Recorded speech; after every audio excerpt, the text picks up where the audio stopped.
Alors, on veut vérifier la relation de conjugaison, d'accord? Donc la relation de conjugaison, c'est 1 sur xa' moins 1 sur xa égale à 1 sur f'.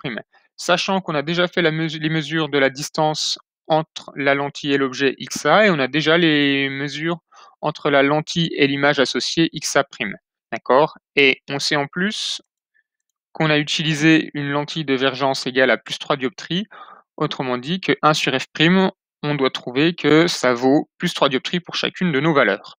Pour ça, on va utiliser un tableur et ça va être le tableur de la calculatrice qu'on a ici à disposition, donc une Numworks par exemple. Donc je vais aller dans la calculatrice sur régression. Et ce que j'ai fait en fait, c'est que j'ai déjà rentré les valeurs pour gagner un petit peu de temps dans la vidéo de xa, donc distance lentille objet dans la liste x1 dans la calculatrice, et les valeurs de xa', donc la distance entre la lentille et l'image dans la liste y1. D'accord? Ensuite, qu'est-ce que je vais faire de ça? Eh bien, il va falloir calculer le rapport 1 sur xa' moins 1 sur xa dans une nouvelle liste x2. Et pour ça, il va falloir rentrer la formule x2 égale 1 sur y1 moins 1 sur x1. Parce que y1, je vous rappelle que c'est xa' et que x1, c'est xa. C'est pas très difficile.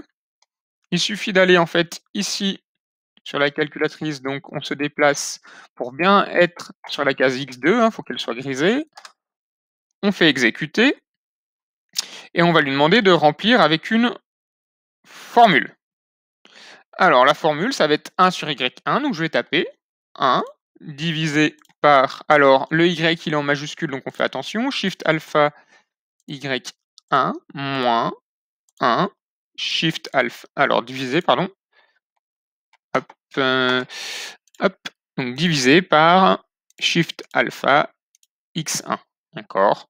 On exécute et la calculatrice fait tous les calculs en une seule fois.